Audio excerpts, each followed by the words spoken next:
یه گره خفت و شروع میکنم به زنجیره زدن. فقط دوستان از این نخهای خورده نخ کنارتون داشته باشین برای علامت گذاری. ببینید از پایین باف دارم حساب میکنم 10 تا زنجیره میزنم. 1 2 3 4 5 6 7 8 9 10. خب اینجا رو علامت میذارم. این علامت ها رو به خاطر این میذارم که میخوایم داخلش بافت انجام بدیم و اشتباه نکنیم. الان این 10 تا زنجیره برای بافت پای بلند هستش.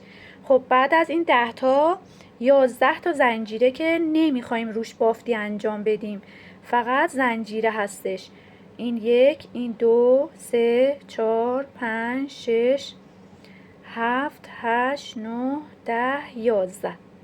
خب حالا اینجا باز علامت میذارم.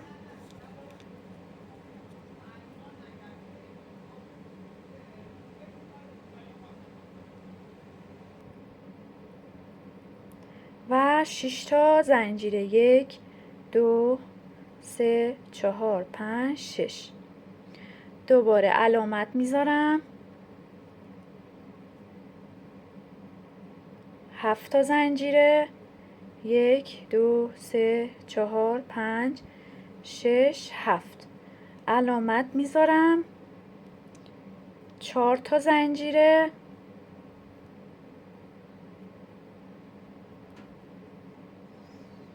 1 2 3 4. باز هم علامت میذارم.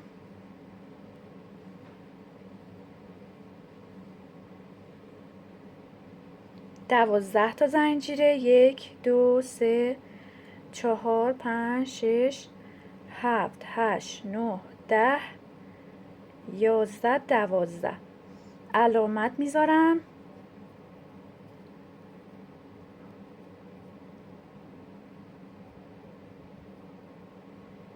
خب 30 تا زنجیره 1 2 3 4 5 6 7 8 9 10 11 12 13 14 15 16 17 18 19 20 21 22 23 24 25 26 27 28 29 30.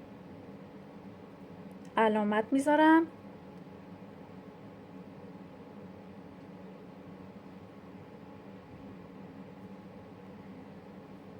خب 7 تا زنجیره 1 2 3 4 5 6 7.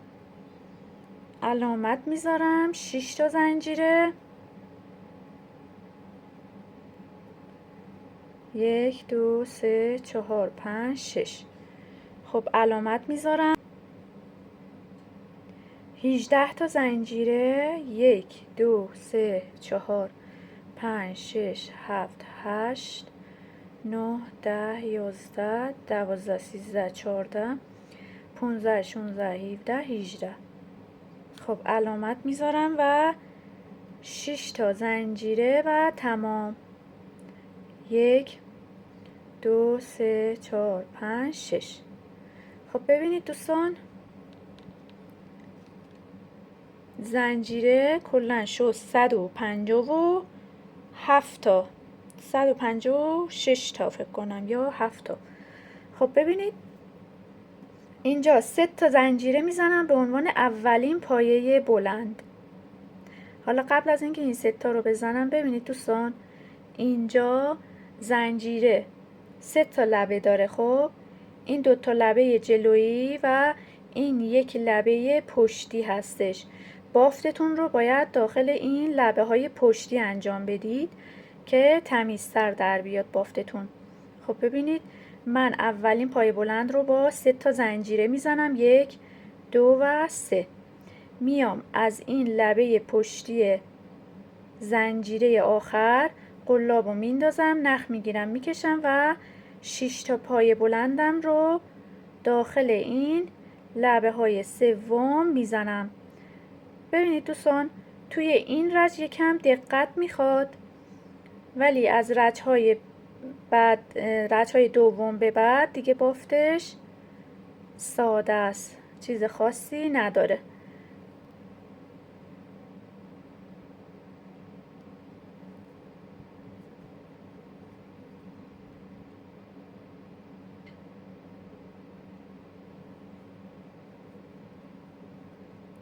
خب 2 4 6 ببینید این 18 تا زنجیره رو باید رها کنید.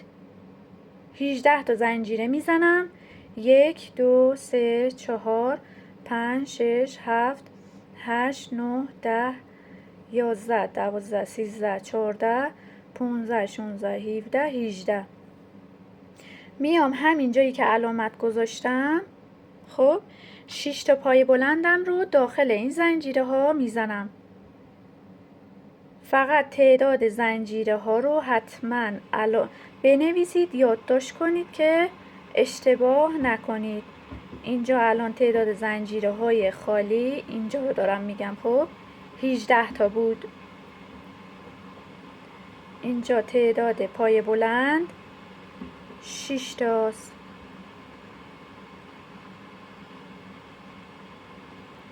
خب ببینید من اینا رو بزنم و تعداد زنجیره ها و پای بلند رو دوباره میگم براتون، حتما یادداشت کنید.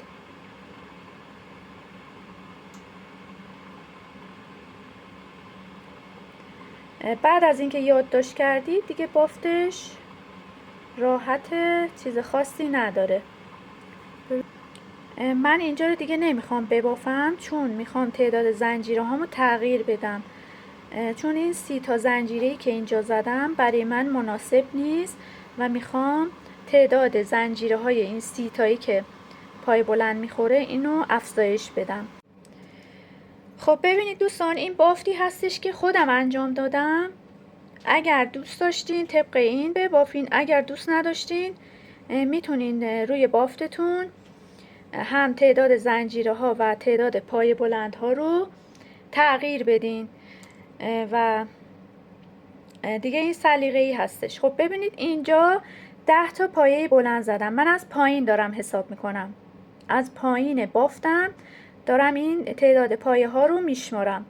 10 تا پایه بلند، 11 تا زنجیره، اینجا 10 تا پایه بلند، اینجا 9 تا زنجیره، این قسمت 40 تا پایه بلند، این قسمت 7 تا زنجیره، اینجا 6 تا پایه بلند و اینجا 18 تا زنجیره و اینجا هم 6 تا پایه بلند، 7 تا پایه بلند، اینجا هم 7 تا پایه بلند. ببینید همونطور که قبلا هم گفتم از این بافت 2 تا ما احتیاج داریم، یه دونه برای روی کارمون، یه دونه برای پشت کارمون. خب من این 2 تا بافت رو میبافم و برای اتصالش دوباره میام آموزش رو میذارم. دیگه چیز خاصی نیست، خیلی ساده است، خیلی ساده است، فقط پای بلند و زنجیره. دیگه باز هم دارم تکرار میکنم دوستان، تعداد پای بلند و تعداد زنجیره ها دل بخواهی هستش. هر چقدر دوست داشتین میتونین از این زنجیره ها، از این پای بلند ها روی بافتتون بندازین. فقط این تعداد 40 تا رو نسبت به سایز، حالا نسبت به اون برجستگی سینه و بزرگی یا کوچیکی سینه‌تون میتونین اینا رو کم و زیاد کنید. خب موفق باشین دوستان. من اینو ببافم، بعد از اینکه تکمیل شد میام اتصالش رو باز هم آموزش میذارم براتون.